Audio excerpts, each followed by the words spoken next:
Hello दोस्तों, आज की कहानी है पति पत्नी और शिक्षापद कहानी। चलते हैं कहानी की ओर। पति अभी नहा ही रहा था कि तभी फ़ोन पर मैसेज टोन बजी। पत्नी मोबाइल के पास में ही खड़ी थी। उसका ध्यान फ़ोन की तरफ गया। उसने सहज ही फ़ोन उठाकर मैसेज पढ़ा। Hi good morning dear. किसी बेबी का मैसेज था। पत्नी सोच में पड़ जाती है कि अब यह बेबी कौन है। अब तक पति भी नहाकर बाहर आ चुका है। पति उसे किसी बेबी का मैसेज आया है बताती है। पति मुस्कुरा देता है। फ़ोन उठाकर उस मैसेज का रिप्लाई करता है, hi baby how are you, और अपने काम में लग जाता है। इस रिप्लाई को भी पढ़ती है। अब हर पल पत्नी के दिमाग में यही विचार घूरता रहता है कि यह बेबी कौन है। शाम को घर आता है। पत्नी उसे पूछती है, यह बेबी कौन है। पति जवाब में सिर्फ मुस्कुरा देता है और फिर से अपने काम में लग जाता है। 2-3 दिन बीत जाते हैं। उन विचारों ने अभी तक पत्नी का पीछा नहीं छोड़ा था और फिर से पति के मोबाइल पर फिर एक बार बेबी का मैसेज आता है, आज तो मिलेंगे कि नहीं, तुम्हारी बहुत याद आ रही है।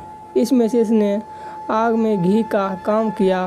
पत्नी का शक और भी ज़्यादा पक्का हो गया। बीच बीच में ऐसे मैसेज का आदान प्रदान होता रहता और पत्नी के मन में शक की जड़ें और गहरी होती गई। पति पूछने पर भी जवाब में सिर्फ मुस्कुराहट के और कुछ नहीं करता। यह शक गुस्सा बन कर तब ज्वालामुखी की तरफ फट पड़ता है जब एक दिन उसने अपने पति की जेब में सिनेमा की 2 टिकट मिलती है। पत्नी अपने पति से बहुत झगड़ती है। पति उसे समझाने की कोशिश करता है लेकिन वह कोई भी बात सुनने को तैयार नहीं है। पति को भी उस पर गुस्सा आ जाता है और यह झगड़ा और भी ज़्यादा बढ़ जाता है। गुस्से में पति घर से बाहर निकल जाता है। पत्नी का गुस्सा पति से कई गुना ज़्यादा है। तुरंत वो अपना सारा सामान पैक करती है। एक चिट्ठी लिखती है कि मैं मायके जा रही हूँ हमेशा के लिए, और पति का घर छोड़कर चली जाती है। गुस्सा शांत होने पर जब पति घर आता है तो चिट्ठी पढ़कर उसके होश उड़ जाते हैं।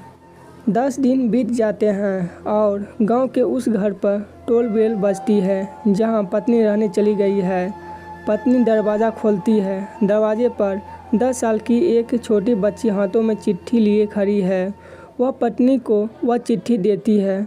बच्ची से वह चिट्ठी लेकर पत्नी चिट्ठी खोलकर पढ़ती है, डियर वाइफ, जिस बेबी की वजह से हम दोनों में इतने झगड़े हुए और तुम हमारा घर छोड़कर यहाँ चली आई, यह बच्ची जो अभी तुम्हारे सामने खड़ी है वह वही बेबी है। अनाथ आश्रम की एक प्यारी बच्ची इसी के साथ में बातें करता था, सिनेमा जाता था। पहली बार जब तुमने बेबी के बारे में पूछा था तो मैंने जानबूझ तुम्हें नहीं बताया था। सोचा था थोड़ा मजाक करता हूँ, देखता हूँ तुम कैसे रिएक्ट करती हो, लेकिन मैंने यह कभी नहीं सोचा था कि तुम्हारा शक इतना बढ़ जाएगा कि तुम घर ही छोड़ दोगी।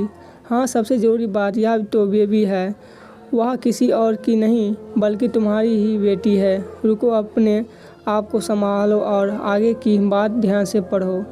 हमारा शादी के 2 साल पहले की यह बात है। तुम अपने कॉलेज के लास्ट ईयर में थी। तुम्हारे प्रोफेसर ने नोट्स लेने के बहाने तुम्हें बुलाया था और तुम्हें चाय में इन नशीली दवा खिलाकर ना करने वाला काम किया था। इसमें तुम्हारी कोई गलती नहीं थी, लेकिन कुदरत ने अपना काम किया और तुम्हारे पेट में इस बेबी को डाल दिया। काफ़ी प्रयास करने पर भी ऑपरेशन नहीं हुआ तो तुम्हारे घर वालों ने समाज के डर से तुम्हें 6 महीने तक घर में ही रखा। तुम्हारे पिताजी खुद एक डॉक्टर हैं, इसलिए यह बिन मांगा बच्चा बड़ी आसानी से बिना किसी को कानो कान खबर हुए इस दुनिया में आया। भविष्य में तुम्हारी शादीशुदा ज़िंदगी में कोई प्रॉब्लम ना हो, इसलिए तुम्हारे पिताजी ने इस बच्ची को गांव के एक अनाथ आश्रम में छोड़ दिया। यह बच्चा मतलब यही बेबी जो अभी तुम्हारे सामने खड़ी है।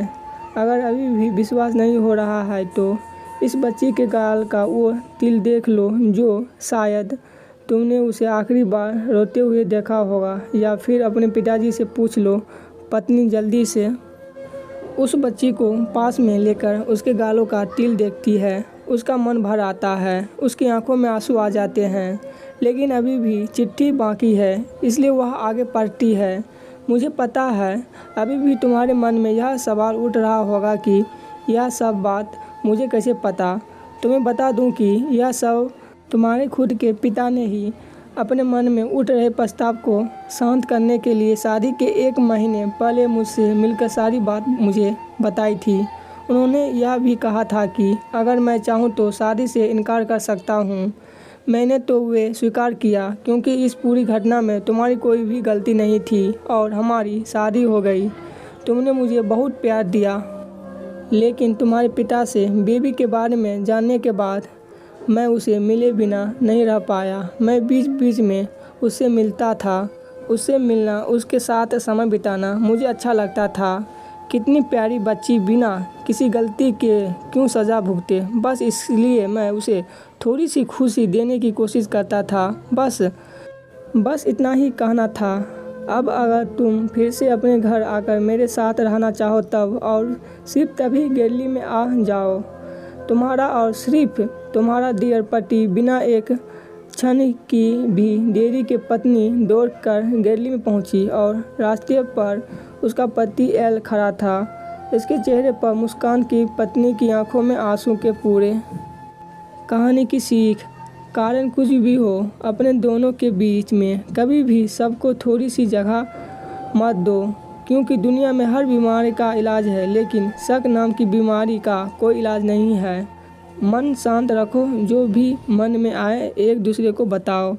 आज की ये छोटी सी कहानी यहीं पर ख़त्म होती है। धन्यवाद।